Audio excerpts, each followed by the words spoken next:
एजेंटी में स्वागत है आपका। मैं हूं योगेंद्र, आप देख रहे हैं खास खबर। खास खबर में हम बात करेंगे जयपुर एक बार फिर यूनेस्को की हेरिटेज प्रॉपर्टी में शामिल हो, इसके लिए एक कवायद शुरू कर दी गई है। जयपुर में अब वॉल सिटी में जो हमारा हेरिटेज लुक है वहां नो कंस्ट्रक्शन अब जोन होगा और 31 जनवरी बाद में किसी भी तरह के निर्माण पर पूर्णतया प्रतिबंध राज्य सरकार लगाने जा रही है। तो इसी को लेकर के हम चर्चा करेंगे और जो पहचान जयपुर की है वापस उस स्वरूप में लौट पाए, हर कोई चाहता है, हर किसी की इच्छा है। लेकिन बड़ा सवाल यह है कि आखिर पुष्कर को देख लीजिए, पुष्कर सरोवर को लेकर के भी इसी तरह के आदेश जारी हुए थे, झीलों के संरक्षण को लेकर के उदयपुर में इस तरह के आदेश जारी हुए थे और एक बार जयपुर भी अब उसी कवायद में आगे बढ़ रहा है। हम चाहेंगे, शुभकामनाएं भी देंगे कि तमाम अधिकारी एक ध्येय के साथ वास्तव में इसे लागू करें और अगर किसी भी तरह का कोई संरक्षण मिलता है तो फिर आप अपने रास्ते से भटक जाएंगे। आप हमारा मजमून देखिए, फिर लौटते हैं हमारे पैनलिस्ट के पास। विश्व धरोहर की सूची में शामिल है परकोटा। यूनेस्को की शर्तों पर कर रही है सरकार काम। परकोटे को किया नो कंस्ट्रक्शन जोन बनाने की कवायद।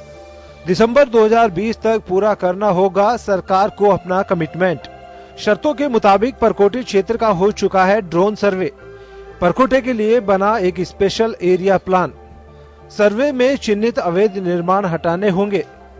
सरकार के स्तर पर हो रही परकोटे में हेरिटेज संपत्तियों की सूची तैयार। राजस्थान प्रदेश में यूं तो हेरिटेज संरक्षण पर काम वर्षों से हो रहा है, जिसमें पुराने महल किलों के साथ साथ पर्यटक स्थलों पर भी काम हो रहा है। लेकिन खासतौर पर अब फोकस जयपुर के परकोटे पर है। परकोटे को लेकर सरकार ने एक प्लान तैयार किया है, जिसमें अब नो कंस्ट्रक्शन जोन एरिया घोषित किया जा रहा है। 31 जनवरी के बाद परकोटे में कोई भी निर्माण कार्य नहीं हो सकेगा, जिसका निर्णय हेरिटेज समिति की बैठक में लिया जा चुका है। तो वहीं इसके बाद 5 फरवरी को एक बड़ा जलसा भी हेरिटेज प्रमोशन के लिए होने जा रहा है। इस कवायद में सरकार के स्तर पर ड्रोन सर्वे भी करवाया जा चुका है। परकोटे में लागू होगा हेरिटेज प्लान। पुराने भवनों को रखा जाएगा मूल स्वरूप में। अवैध निर्माण रोकने के लिए बनेगी विशेष गाइडलाइंस। दिसंबर 2020 तक पूरे करने होंगे सभी जरूरी काम। दुकानों पर निर्माण को नहीं मिलेगी मंजूरी। विरासत संरक्षण और संवर्धन विनियम 2020 हो रहा तैयार। 1970 के बिल्डिंग बॉयलॉज में किया जाएगा बदलाव। बाहरी सड़कों पर 3 मंजिला और अंदर की सड़क पर 2 मंजिल इमारत की मिलेगी अनुमति, ताकि परकोटे को मिला रहे हेरिटेज का दर्जा। नए नॉर्म्स के तहत अब परकोटे में दुकान और अब निर्माण को मंजूरी नहीं मिलेगी। परकोटे के लिए विरासत संरक्षण और संवर्धन विनियम 2020 तैयार किया जा रहा है, जिसको 31 जनवरी के बाद लागू कर दिया जाएगा। इसी के तहत अब 1970 के बिल्डिंग बॉयलॉज को बदलकर उसकी जगह परकोटे के लिए हेरिटेज कंजर्वेशन रेगुलेशन लागू किया जा रहा है, जिसके बाद बाहरी सड़कों पर 3 मंजिला और अंदर की सड़क पर 2 मंजिल इमारत की अनुमति मिलेगी। हालांकि इस मुहिम में जो परकोटे में रह रहे हैं उनको भी दिक्कत होगी और कई अवैध निर्माण पर कार्रवाई में बेघर और बेरोजगार भी होंगे। परकोटे की रौनक यूं तो अपने आप में अलग ही है, लेकिन इसके सहेजने को सरकार का कदम कितना कारगर साबित होगा, ये देखने वाली बात होगी। ब्यूरो रिपोर्ट, जन टीवी न्यूज।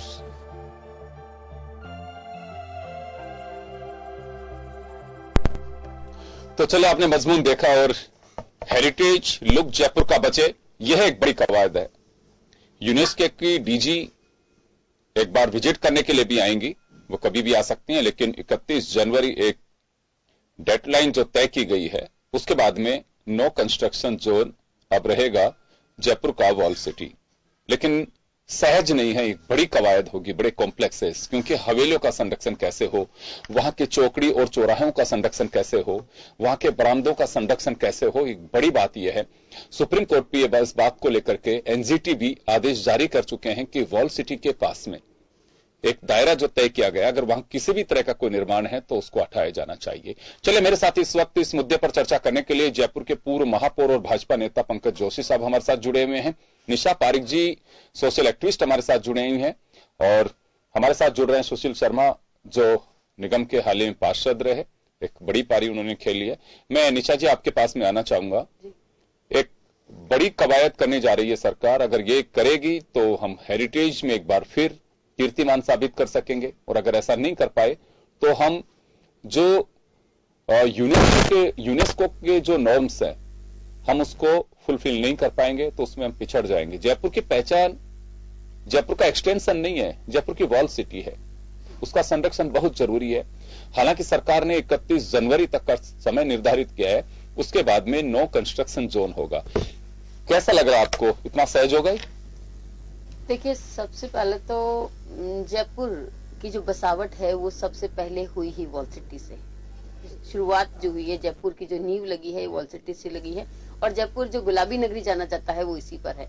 और जिस तरीके की सरकार ये लेकर आई है कि 31 तारीख के बाद में, 31 जनवरी 2020 के बाद में नो कंस्ट्रक्शन जोन ये रहेगा, तो no construction zone wall city को करना, देखिए मुद्दा बहुत अच्छा रख दिया है उन्होंने कि नो कंस्ट्रक्शन रहेगा, लेकिन इसको बहुत ज्यादा मुश्किल भी शायद रहेगी इस चीज में कि हम किस तरीके से इसमें आएंगे और किस तरीके से उन कामों को रोका जाए।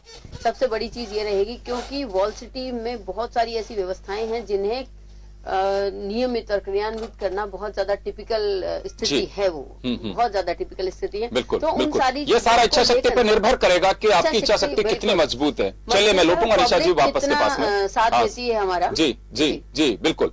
मैं सुशील शर्मा जी हमारे साथ में जुड़े हुए हैं। सुशील जी, 3 बोर्ड देखे आपने निगम के और आप बहुत अच्छे से जानते हैं, जयपुर में 31 जनवरी के बाद वॉल सिटी में निर्माण नहीं हो सकेगा, खासकर उन एरिया में जो सीधे हेरिटेज प्रॉपर्टी को इफेक्ट करते हैं। संभव हो पाएगा ही?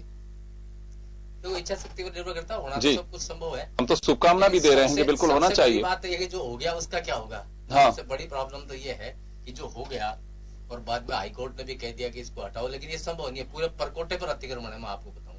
आप यदि देखो तो पूरा सत्यानाश कर रखा है, और बेसमेंट तो बिल्कुल मना है। उसके बाद भी आप यदि देखो और प्रैक्टिकली जाके देखो तो करीब करीब मैं कह रहा हूँ 50% दुकानों में बेसमेंट तैयार हो गए अंदर के अंदर ही, और पता ही नहीं चला किसी को।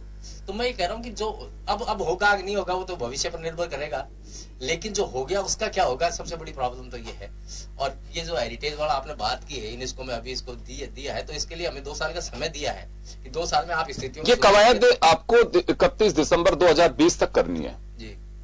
ये साल यदि नहीं कर पाए, यह साल बहुत महत्वपूर्ण है, उनका छिन जाएगा इनसे वापस। ये हाँ। यूनेस्को में जो हुआ है इनका वर्ल्ड हेरिटेज का, वो यदि ये नहीं कर पाए तो छिन जाएगा। और ये सारा इच्छा शक्ति पर निर्भर करता है, यदि चाहे तो हो सकता है, किसी कोई बड़ी बात नहीं जी। चलिए, मैं पंकज जी के पास में जाना चाहूंगा। पंकज जी, आप तो खुद इस सिस्टम से जुड़े रहे हैं, महापौर रहे हैं, और हमारे सबके लिए एक स्वाभिमान की, एक प्राउड करने की बात है कि जयपुर, हम इस नाते हैं कि हम जयपुर के रहने वाले हैं। अगर हिंदुस्तान की किसी भी संस्कृति के प्रमोशन के लिए अगर कोई बात आती है जिसको अंतर्राष्ट्रीय तमगा मिलता है, तो मुझे लगता है कि उसमें हमें सबको खुशी जाहिर करनी चाहिए। तो हम उस कवायद पे निकल पड़े हैं, हमें वह कीर्तिमान मिल चुका है, लेकिन हम उसके लिए जो समय सीमा तय की गई है उसके दौरान आपको सारी चीजें भी दुरुस्त करनी है। अब सबसे बड़ा जो सवाल आता है वो आता है अतिक्रमण का। अतिक्रमण के पीछे सबसे बड़ी बात यही आती है कि बिना संरक्षण के इतना बड़ा अतिक्रमण संभव नहीं है जिस तरह से वॉल सिटी में बन चुका है। आंख मूंद के चाहे पॉलिटिशियन ने इसको इजाजत दी हो या चाहे अधिकारियों ने दी हो। बिल्कुल, देखिए योगेंद्र जी, आपने बिल्कुल ठीक प्रश्न किया कि आज प्रजातंत्र है, और हम ये मानते हैं कि प्रजातंत्र है, बहुत सी चीजें ठीक है, प्रजा का राज है, प्रजा का सब कुछ है, लेकिन क्या राजतंत्रों की जो विरासत थी उनको प्रजा को जो है किस तरीके से सजाना था, संवारना था, उनको रखना था, ये शायद जो है दोनों ही जगह से हमसे भूल हुई। आज आपने कहा कि मीटिंग हुई, उसमें जो है कहा गया कि नो कंस्ट्रक्शन जोन करेंगे। देखिए, मेरे ख्याल में शायद इन 1970 से जब बाईलॉज बने उससे लेकर के हर एक निगम हो, चाहे राज्य सरकार हो, चाहे बेसिकली, क्योंकि राजधानी है जयपुर। आज हम जयपुर को खाली ये नहीं सिर्फ विरासत है, विरासत के साथ साथ राजधानी थी जहां पर पूरी सरकार बैठती थी। जब से प्रजातंत्र आया तब से सरकार यहां बैठती थी। सरकार को ये चीज ध्यान थी कि ये जो बाउंड्री वाल है इसका क्या, इसका जो है रूप होना चाहिए, किस तरीके से हमें सजाना संवारना चाहिए था। क्योंकि आज यदि आप जयपुर को देखें तो जयपुर में कह रहा हूं कि आज भी जब कभी जयपुर बहुत छोटा सा रहा होगा, एक बहुत लिमिटेड पॉपुलेशन रही होंगी, तब की सड़कें आज के भार को भी सहन करने के लिए तैयार है। मतलब कैसा जो है विरासत बनी थी, मैं कह रहा हूं कि शायद उसको देखने के बाद एक बाहर से आने वाला व्यक्ति छोड़िए, जो जयपुर में रह रहा है वो भी अभिभूत होता था इसको देख करके। तो आपने बिल्कुल ठीक कहा कि देखिए नो कंस्ट्रक्शन जोन क्या था, बहुत अच्छी बात है। किया जाना चाहिए। लेकिन वही बात जो अभी निशा जी ने कहा और जो सुशील जी ने कहा कि वही बात है कि जो हो चुका है, खराब हो चुका है, उसको जो है संरक्षण की बात करें तो किन लोगों ने संरक्षण दिया? या तो तंत्र ने दिया या प्रजा के लोग चुने प्रतिनिधियों ने दिया। आपने सीधी सी बात कही। अब दोनों ही जो है इसकी कवायद करने की ठीक हो तो मैं कह रहा हूं कि अब इसके अंदर निश्चित रूप से जो है एक जनता प्रश्न उठाएगी कि क्या इन दोनों की जिन्होंने खराब किया क्या वापस जो है अपनी गलती मानने को, चाहे किसी भी पार्टी से हो, क्या वो गलती मानने को तैयार होंगे? उन गलतियों को जो है दोबारा से ठीक करने के लिए तैयार होंगे? पहली बात। और दूसरी बात यह है कि यूनेस्को की डीसी आ रही है, बहुत अच्छी बात है, सब कुछ आ रही है, लेकिन आप देखिए उनकी मीटिंग किसके साथ होगी? हमारे अधिकारियों के साथ में और हमारे जो मैं कह रहा हूं कि देखिए जयपुर जो है, जयपुर में चाहे हो सकता है मैं मेयर रहा हूं, हो सकता है आप पंकज जी आप जानते हैं यूनेस्को की जो टीम आती है बाकायदा उनके साथ एक डेलीगेशन आएगा, वहां की जो डीजी है इरीवा, मैं कुछ कह रहा हूं वहां ठीक आएगी, लेकिन हमारे यहाँ के जो लोग इरीना बोकोवा वो खुद आ रही है, उनके साथ एक डेलीगेशन भी आएगा, वो वर्ल्ड सिटी का विजिट भी करेगा। वो बिल्कुल ठीक है, लेकिन मैं कह रहा हूं कि उनको विजिट करने से आज बेसिकली जो चीज आपने बनाई हुई है, जो आपके लोगों ने बनाई है, वो ज्यादा जानते हैं या मैं ज्यादा जानूंगा? क्योंकि आज हमें जयपुर के जो स्टेक होल्डर्स हैं, जो जयपुर के बड़े लोग रहे हैं, जो जयपुर में रहे हैं, क्योंकि हो सकता है मैं मेयर बन गया हूं, हो सकता है मैंने मेयर का चार्ज संभाला हूं, लेकिन मेरे से पुराने लोग, रहने वाले लोग जो स्टेक होल्डर्स थे, जिन्होंने उस पुराने जयपुर को देखा है, जिन्होंने उस जयपुर को बनाने में कहीं ना कहीं उनके या उनके जो है लोगों ने बनाने में सहायता रही है, सहयोग रही है, क्या वो लोग इस टीम में नहीं होने चाहिए? कम से कम उन चीजों को जो है, क्योंकि उन लोगों ने देखा है। मैं बिल्कुल आपने ठीक कहा कि जब गए तो चौकड़ी थी, बड़े बड़े जो है खंदे थे, खंदे के बाद जो है उनकी विरासतें थी, मतलब हवेलियां थी और इस तरीके की बनाई हुई थी कि हर एक चीज की व्यवस्था वहां थी, हर एक जगह की जो है खूबसूरती थी और इतना अच्छा जो है मेरे ख्याल में टाउन प्लानिंग भी मान लें और आर्किटेक्चर भी मान लें कि शायद विश्व में जो है ऐसे देश जो है बहुत कम होंगे जैसा स्ट्रक्चर होगा। तो मेरा इतना सा कहना है कि इसके अंदर कम से कम जिन लोगों ने बनाया, आज उनके जो है वारिस यहाँ पर हैं, तो उन लोगों को भी जो है, क्योंकि देखने के बाद जाते हैं तो बहुत सारे लोग जब जाते हैं। चलिए गलियों की बहुत सारी चीजें आप लोग तो उसको आपने आगे भी बढ़ाया होगा, जो हेरिटेज वॉक बनाया हुआ है, वॉकवे, उस पर कई बार करते भी हैं, कई पूर्व मुख्यमंत्री के वक्त हमने कई बार सुना, अभी लोग आते भी हैं, अभी भी जाते हैं लोग। वो जाने का मकसद सिर्फ ये होता है कि हमारी हेरिटेज जो प्रॉपर्टीज है, कहां पे क्या था, किस तरह के काम हुआ करते थे, उस समय की जो सोच थी, सारी चीजों को देखते हुए चलते। करीब 7 किलोमीटर के वो वॉकवे बना हुआ है, तो इसमें सारी चीजों को कवर भी करते हैं। अब यहां पे एटलीस्ट हम ये तो कर सकते हैं कि उस रूट लाइन पे या परकोटे के पास में, ये तो आदेश हैं, कोर्ट के भी आदेश हैं, एनजीटी के आदेश हैं कि आप इसको हटाइए। कहीं पे ढाबा खुल रहा है, कहीं पे मोची की दुकान है, कहीं पे, मैं ये नहीं कह रहा कि कोई बेघर हो, बिल्कुल नहीं, लेकिन जो चीज हम कर नहीं सकते और जिसे अनुमति नहीं देनी चाहिए वो क्यों वहां पे संरक्षित हो गई? वो हेरिटेज तो संरक्षित हुआ नहीं हुआ, लेकिन ऐसे लोग जरूर संरक्षित हो गए। आप बिल्कुल एकदम टच करके, मुझे तो मालूम नहीं है कि बहुत सारी जगह जब हमारी टीम जाकर के भी आई, वहां पे एक बड़ी दीवार है, आप आराम से उस पर घूम सकते हैं, लेकिन वहां लोग जाने ही नहीं देते हैं कि मीडिया से आप हमारी रोजी रोटी पे लात मार रहे हैं। नहीं देखिए, मैं कह रहा हूं देखिए पूरी, तो ये जो ऐसे भावनात्मक जो सवाल सामने आएंगे उनका क्या होगा? देखिए भावनात्मक नहीं, देखिए मैं कह रहा हूं कि जब राजतंत्र था तब भी जो है हर एक व्यक्ति की, छोटे से छोटे व्यक्ति से लेकर के बड़े से बड़े व्यक्ति की वहां पर जो है रोजगार की सोच रखी गई थी और खाली फर्क इतना ही था कि जो है उनके लिए बाकायदा जगह डिसाइड थे। आज आप देखें तो जो लकड़ी का काम करते हैं, जो करते हैं, उनके लिए पूरा बाजार था, जो एक माणिक बाजार है, पूरा का पूरा एक पूरा बाजार है जहां पर ये चीजें आपको जो है बहुत सारी मिल जाएंगी। इसके अलावा कपड़ा मार्केट हमारे यहाँ पे था, सब चीजें बिल्कुल अलग चीजें थी, दुकानें थी, सब चीजें थी। जौहरी बाजार जो है ज्वेलरी के लिए था। तो मैं कह रहा हूँ कि आज चीजें थी, अब जौहरी बाजार में ज्वेलरी के लिए था, लेकिन अब आप देखिए कि हर एक जगह अंदर जो हवेली में देखेंगे तो पहले भी उन हवेलियों में जो है ज्वेलरी का काम हुआ करता था, लेकिन अब आपने उनको बढ़ाने के लिए आपने जो है उनके शोरूम्स बना दिए, वहां पर जो है एक तरीके से होलसेल मार्केट्स की जो है जगह कर दी। तो निश्चित रूप से देखिए सरकार को इस तरफ तो कदम उठाना पड़ेगा कि वहां की जगह उनको ट्रांसफर करने के बाद आपको कहीं ना कहीं बाहर लेकर के आना पड़ेगा और आने के बाद वो जो हेरिटेज है, क्योंकि आज ऐसा नहीं सर, हेरिटेज जो है, हेरिटेज की जो इनकम है वो आधुनिक बाजार से अधिक है, क्योंकि आज जो बाहर का पर्यटक आता है वो आधुनिक चीजें तो उसको वहीं बहुत सारी मिल जाती है, हमसे सस्ता माल तो चाइना ही दे देता है। मैं कह रहा हूं आज जो देखने आता है, आज जो चीज आता है वो हेरिटेज और पुरानी चीजों को देखने आता है। उन चीजों की कीमतें हैं, उन चीजों की कीमतें समझनी पड़ेगी, यहाँ की प्रजा को भी समझनी पड़ेगी, यहाँ के तंत्र को भी समझनी पड़ेगी। और कुल मिलाकर के एक बड़ी चुनौती कही जा सकती है, इसको इतना सहज नहीं होगा। निशा जी आपके पास आना चाहूंगा मैं, संरक्षित करने के लिए पहली मर्तबा इस तरह के कोई आदेश सरकारी खाने से कोई ऑर्डर जारी नहीं हो रहे हैं। इससे पहले पुष्कर का भी मुझे बहुत अच्छे से ध्यान है कि पुष्कर को संरक्षित करने के लिए पुष्कर सरोवर के आसपास कोई निर्माण नहीं होना चाहिए, लेकिन आज आप जाकर के देखिए पुष्कर का दम कैसे घुट रहा है, चारों तरफ कोई कह नहीं सकता कि अगर दूर से देखेंगे आप कि रास्ता किधर से होगा। ये स्थिति पुष्कर की है। झीलों की नगरी उदयपुर की देख लीजिए, जिसको एशिया का वेनिस कहा जाता है, लेकिन वहां की पोजीशन क्या है? वहां होटल्स कुछ भी, मतलब ये कह सकते हैं कि बना कॉम्प्लेक्स बन गए। अभी देखिए, अगर हम केवल परकोटे की बात करते हैं, कि अगर आपने कहा कि पुष्कर की बात थी, पुष्कर में अगर प्रशासन शुरू से ही सख्त होता कि यहाँ पर अतिक्रमण नहीं होना चाहिए, यहाँ किसी तरह का कंस्ट्रक्शन नहीं होना चाहिए, तो मैं नहीं समझती कि किसी की भी हिम्मत होती कि वहां पर कंस्ट्रक्शन हो जाता। कहीं ना कहीं प्रशासन का लचीलापन इसमें शामिल है। जी बिल्कुल। दूसरी चीज, अभी हम बात करते हैं परकोटे की, तो परकोटा जो है वो हेरिटेज में जब हम इतना बड़ा अवार्ड लेकर आ चुके, इतना बड़ा सर्टिफिकेट हम लेकर आ चुके हैं यूनेस्को से, लेकिन आज की जो परिस्थिति है कि परकोटा देखा जाए ना तो एक बिजनेस हब बन चुका है वो परकोटा, ना कहीं तो उसको, जैसा कि अभी सर ने कहा कि बेसमेंट्स इतने ज्यादा बन चुके हैं, लोगों ने अपनी हवेलियों को बिजनेस मॉल्स बना दिया है, और हर आदमी ऐसा चाहता है कि उस परकोटे के अंदर केवल बिजनेस बनाया जाए। उसके लिए वहां पर इतनी समस्याएं हैं परकोटे में, पार्किंग की समस्या ले लीजिए, आवारा पशुओं की समस्या ले लीजिए, सब कुछ समस्याएं हैं, लेकिन फिर भी मुस्तैदी से उनके ऊपर काम नहीं होता है। और आज जिस बात में हम कर रहे हैं कि इसमें निर्माण नहीं होना चाहिए, तो इतना अतिक्रमण परकोटे में बन चुका है, इतना हो चुका है, अवैध निर्माण शायद परकोटे से ज्यादा कहीं पर भी नहीं हो रहा है। कुछ दिनों के लिए उसको रोका जाता है, फिर कहीं ना कहीं अंडर द टेबल काम हो जाते हैं, या फिर बिहाइंड द कर्टन काम हो जाते हैं, और फिर वापस से वही कंस्ट्रक्शन शुरू हो जाते हैं। इसके तो प्रत्यक्ष मैं खुद हूँ, बहुत सारी ऐसी चीजें हैं जिसमें तो किसी किसी संरक्षण में फल फूल रही थी कहीं और बड़ी चुनौती भी यही होगी। अब ये कैसे दूर होंगी? पॉलिटिकली आप लचीलापन मान लीजिए, चाहे आप प्रशासनिक लचीलापन मान लीजिए, या फिर आप कहीं और किसी तरीके से, लेकिन जब तक प्रशासन मुस्तैद नहीं होगा, जब तक कठोरता से कदम नहीं उठाए जाएंगे, ये केवल एक कहावत ही हो जाएगी कि 31 जनवरी के बाद में हम इसमें कोई निर्माण नहीं करने देंगे, क्योंकि फिर दिन में नहीं होगा, रात में होगा, किसी न किसी तरीके से निर्माण होगा। अगर बेसमेंट जैसी चीजों को अचानक नहीं बनती नहीं, बेसमेंट जैसी ऐसी चीजें नहीं बनती। आप नक्शा लेकर आ जाते हैं कि रेजिडेंशियल का, उस पर कॉम्प्लेक्स खड़ा हो जाता है कमर्शियल, तो इसमें किसकी गलती है?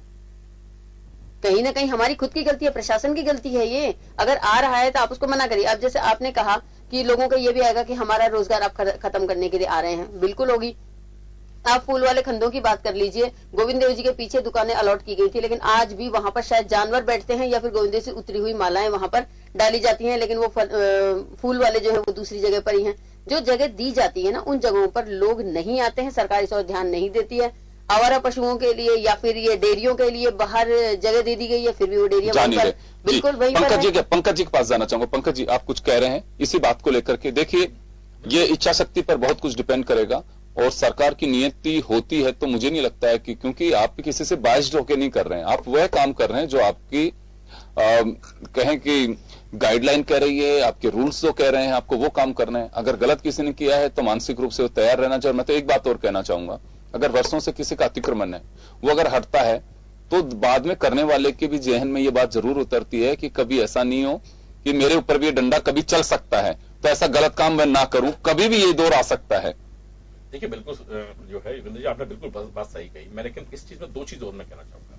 देखिए, हमने कहा कि लोकतंत्र में जो है दोनों के द्वारा हुआ, लेकिन एक तीसरी चीज और शामिल है इसमें। आप ये देखेंगे तो मैं, क्योंकि मैं वापस देखा कि सबसे ज्यादा परेशानी जो है बेसिकली कोर्टों से भी बहुत परेशानियां हुई, क्योंकि लोअर कोर्ट के इतने स्टेज और इतने चीजें हैं कि स्टे का जो टाइम है 3 साल, 5 साल, 8 साल, 10 साल, 12 साल, और 12 साल स्टे होते होते हालत ये होती है कि क्योंकि कोई भी तंत्र जो है वहां रोजाना नहीं जा सकता, और वो स्टे की आड़ के अंदर जो है आप देखिए कि पूरी की पूरी एक निर्माण जो है कंस्ट्रक्शन हो जाता है, उसके बाद वो एक तरीके से फलता फूलता है, उसके बाद खत्म हो जाती है, फाइलें गायब हो जाती है। तो मैं कह रहा हूं कि इन चीजों पे एक ये भी करना पड़ेगा सरकार को कि कम से कम जो इनका जो दायरा है वो एक बढ़ा करके, जैसे वॉल सिटी का जो दायरा है ये हाई कोर्ट या हाई कोर्ट से नीचे डीजे लेवल से नीचे नहीं सुनी जाएगी, जो कि छोटी छोटी कोर्ट सुनती है और उस पर स्टे दे दिए जाते हैं। तो मैं कह रहा हूं कि इस पे स्टे नहीं होंगे। स्टे के पहले जो है सरकार से जो है बाकायदा, जैसे कहते थे कि परमानेंट कैबिनेट होती है कि विदाउट सरकार परमिशन जो है कोई भी जो है काम इसमें जो है नहीं लिए जाएंगे। तो ये भी एक जो है ट्रिब्यूनल टाइप बनना चाहिए कि जिसके अंदर जो है इन चीजों को सुना जा सके। जैसे जेडीबी ट्रिब्यूनल है उसी तरीके से हेरिटेज ट्रिब्यूनल भी बनना चाहिए,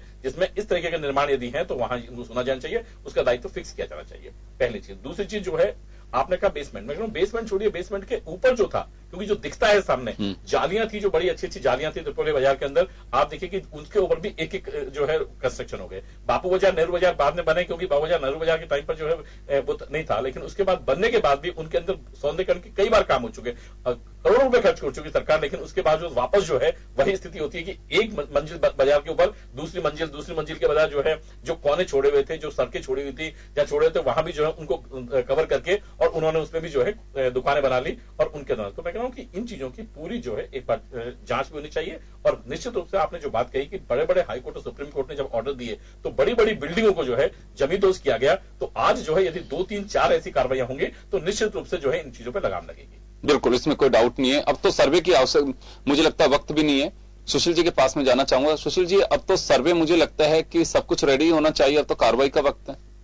सर्वे इन्होंने ड्रोन से कराया था, प्रैक्टिकल तो संभव नहीं हो पाया। अब ड्रोन से क्या आया वो आम आदमी ने तो देखा नहीं है। ड्रोन भी चल पाया कि नहीं चल पाया? नहीं चला ही होगा, अब अपने को इस चीज का पता नहीं क्या क्या इन्होंने। लेकिन ये मैं आपको बताऊं कि मैं पिछले कई सालों से देख रहा हूँ कि एक रोहित जी वाला कटला है, हाँ, और वो उसके हालात दयनीय स्थिति में, उसको बाहर शिफ्ट करने के लिए मैं पिछले 10 साल से देख रहा हूँ, 15 साल से लगातार प्रयास हो रहे हैं। वो एक कटला इनसे शिफ्ट नहीं हुआ और वहां आज भी वो की वो स्थिति है। एक्चुअल में क्या है कि ये अभी इन्होंने बताया ना कि कोर्ट का स्टे, राजनीतिक इच्छा शक्ति या राजनीतिक संरक्षण कहते हैं इसको, और फिर अधिकारी भी ये देख रहे हैं यार मेरे को 2-4 महीने नौकरी करनी है यहाँ पर, काय को पंगा मोल लें। मंत्री जी कह रहे हैं या मेयर साहब कह रहे हैं या पार्षद जी कह रहे हैं, तो चलो छोड़ो, उसको आई गई कर देते हैं फाइनल। और जो करना चाहिए धरातल, ये क्या है, इच्छा शक्ति निर्भर करता है और एक ठोस डिसीजन लेना पड़ेगा कि कुछ भी हो जाए। अब तो इस पर इस जो यूनेस्को ने जो हमें धमका दिया है, इसको बचाना है तो हमें कुछ भी करना पड़े, चाहे कोई ऐसा कोई स्टैंडिंग जैसे इन्होंने केविट लगा के कोर्ट वोट में नहीं जाए मैटर, क्योंकि न्यायालय का कागज दिखा देता है, खड़ी बढ़ा दिया था स्टे छोटी अदालत से, अब वो गई 4.5-6 महीने की तारीख पड़ती रहती है, उसके बाद हटती नहीं है मेयर साहब, काटता रहता है। और वो क्या है, अब जाए अधिकारी तो कागज दिखा देता है, चेप देता है, उसके ऊपर लिख देता है कोर्ट स्टे, तो अब कुछ नहीं कर सकते अधिकारी के, सब नौकरी करनी है, सब कोर्ट का मामला। तो ये मामला क्या है, थोड़ा सा जैसे हुआ था ना, ऐसा नहीं है इच्छा शक्ति की नहीं हुआ। अरे क्या बात करो, बरामदे खाली हो गए ना, संभव ही नहीं था जो बरामदे खाली हो जाए। निर्णय लिया, सरकार ने निर्णय लिया और ठोस दिया, और मिलिट्री के मुझे अच्छी तरह याद है मार्च पास्ट हुआ मिलिट्री का, और अपने आप बरामदे खाली होने शुरू हो गए, खटाखट 2 हुए, 4 हुए, 6 हुए, 8 हुए, 10 हुए, 12 हुए, सारा 7 हुए। तो एक बार कोई ढंग की कार्रवाई कर दे सरकार तो निश्चित रूप इसमें क्या सबसे बड़ी बात है कि अब जो परकोटा बहन जी ने बताया ना, ये बिजनेस हब हो गया। और जो हवेलियां भाई साहब ने बताई कि उनमें शोरूम बन गया। आप देखो, मैं अपन प्रैक्टिकल बात करेंगे, वहां जाकर देखे तो लगा, मैं खुद नहीं लगता कि यार क्या अभी तोड़ा जा सकता है, क्या संभव है क्या। अब आपको भी लगे, वहां देखने वाले भी जाएंगे यार इसको तो इतने बड़े को क्या तोड़ेंगे, संभव नहीं है यार ये तो अब संभव नहीं है, तो इसको बचाना है तो संभव करना पड़ेगा आपको। और ये जब ही हो सकेगा जब कोई बहुत बड़ा डिसीजन सरकार का तो डिसीजन है 31 जनवरी के बाद में कंस्ट्रक्शन नहीं करने देंगे। इच्छा शक्ति भी है क्या, इम्प्लीमेंट भी तो करना चाहिए ना, डिसीजन तो कागजों में होता है, उसके बाद करने के लिए हम क्या कर रहे हैं। नहीं, कहने भर से बात नहीं होती कि उसको इम्प्लीमेंट किया जाए पूरी तरह से, किसी भी तरीके से, तब जाकर मतलब ये काम होगा। दूसरा योगेंद्र जी, इसके अंदर सरकार को जो है खाली जो है डिसीजन लेने की पावर नहीं है, बल्कि ये भी करना पड़ेगा कि जो इमारतें जो है जर्जर हो चुकी हैं, जो इसमें इमारतों के मालिकाना हक नहीं पा पा रहे हैं, जिन चीजों की है, तो उनके लिए पैसा भी जो है अलॉट करना पड़ेगा कि उनका भी जो है सरकार जो है, सबसे बड़ी बात है पैसे की भी होगी, तो सरकार उन पे भी जो है बजट खर्च करना पड़ेगा। और उसको लगेगा कि सरकार जब यूनेस्को का अवार्ड मिला है तो कम से कम उसमें हमारा भी योगदान हो, खाली जो है ऐसा नहीं कि राजतंत्र ने बनाया और हमें योगदान मिल गया और हम उसकी वाई तो सरकार को जो है इस चीज में पैसा खर्च करेंगे तो पैसा आ भी जाएगा, बिल्कुल आएगा। नहीं, और हेरिटेज अगर वास्तव में बना के रखना है, उस जो आपको सर्टिफिकेट मिला है वो हमेशा सरकार की काम होना चाहिए, क्योंकि उन्होंने जो 2 नगर निगम बनाई है और हेरिटेज के लिए अलग बनाई है, ग्रेटर अलग बनाया है, तो इसके पीछे कोई मानसिकता तो होगी। नगर निगम से नहीं होगा, नहीं नगर निगम से नहीं होगा, लेकिन कोई मानसिकता, नगर निगम तो बहुत छोटा सा चीज है, नगर निगम सारा नगर निगम बस का रोग ही नहीं है, नगर निगम तो ऐसा ही धड़ी नहीं हटा सकता। आज परसों हाईकोर्ट को कहना पड़ा कि क्या ऐसी नगर निगम को बंद कर दिया जाएगा, क्या जरूरत है इसकी, क्या आप अतिक्रमण नहीं हटा सकते, और इतना बड़ा अमला बैठा है वहां पर। तो मेरा निवेदन ये है कि ये सरकारी स्तर पर ठोस निर्णय हो, सारे डिपार्टमेंट लग जाए एक साथ, पुलिस भी इसके अंदर शामिल हो जाए, जिला प्रशासन भी हो, जिला प्रशासन भी शामिल हो, निगम, जेडीए, सब लोगों को पूरा एक साथ पावर लगाकर इस काम को करना पड़ेगा। आज क्या है देखिए योगेंद्र जी, सबसे बड़ी परेशानी एक चीज हो रहा है कि आप ये देखेंगे तो शहर जो है, आपको शहर जो है करीबन रात को 8 बजे तक तो शहर नजर आएगा, लेकिन 8 बजे बाद आपको ऐसा नजर आएगा कि शहर था कि नहीं था, खाली रोशनी जलती नजर आएंगे, आदमी नजर नहीं आएंगे, क्योंकि आदमी जो है उनका बाहर आ गया और उन्होंने जो है खाली उसको बिजनेस सेंटर बना दिया। तो मैं कह रहा हूं कि वो जो जयपुर था ना, पुराना जयपुर, जहां दिखते थे लोग और रात को आया करते, तो वो कहीं ना कहीं खोया हुआ है, उसको भी कहीं ना कहीं सरकार को लाने की वैभव लौटाना पड़ेगा, जरूरी है ये बिल्कुल। चीजें। तो तभी मुझे लग रहा है कि सरकार मकसद में कामयाब हो पाएगी। हमें जो अवार्ड यूनेस्को से मिला है हेरिटेज के लिए, वो तभी हमारे पास में बच पाएगा कि जब हम उसी तरह से उसके नॉर्म्स को हम फुलफिल करें, और अगर नहीं कर पाएंगे तो ये हमसे खिताब वापस भी जा सकता है। और यही कवायद इसी अंदाज में, इसी तरह से आगे बढ़ाने की जा रही है, ताकि ये मुकुट जो है हमारे पास में बना रहे। हम आपको बता दें कि सरकार ने तय किया है कि 31 जनवरी के बाद में ये नहीं होगा। अवेयरनेस के लिए एक बड़ा जलसा भी हेरिटेज में जो वॉल सिटी है उसमें कराने की तैयारी की जा रही है, जो संभवतः 5 फरवरी को होगा, जिसमें मुख्यमंत्री अशोक गहलोत खुद मौजूद रहेंगे।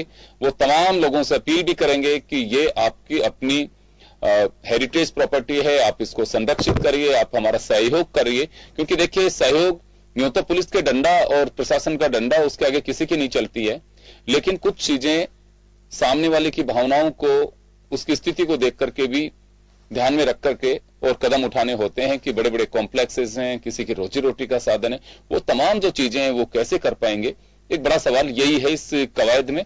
बाकी तो मुझे नहीं लगता है कि कोई ज्यादा अड़चन है इसमें, लेकिन यही एक जो अड़चन है, ये सबसे बड़ी अड़चन है, और इसको हम में से जो सब लोग बैठे हैं बहुत बारीकी से और नजदीक से और अच्छे से जानते हैं कि कवायद बहुत बड़ी है। सरकार की इच्छा शक्ति के आगे प्रॉब्लम शून्य है, लेकिन यूं देखे तो समस्या बहुत बड़ी है। और बस यही है कि इच्छा शक्ति पर डिपेंड करेगी, मॉनिटरिंग होगी, और सही तरीके से अगर इसमें काम होगा तो मुझे लगता है कि मकसद में कामयाबी मिल सकती है। लेकिन फिलहाल तो हम यही कहेंगे कि आपकी अपनी हेरिटेज प्रॉपर्टी है, इसे बचाइए, और इसके लिए जागरूकता की भी आवश्यकता है। और पंकज जोशी साहब, सुशील जी, निशा जी, आप सभी का बहुत बहुत शुक्रिया हमारे साथ इस मुद्दे पर जुड़ने के लिए। और खास खबर में आज इतना ही। दीजिए इजाजत, नमस्कार।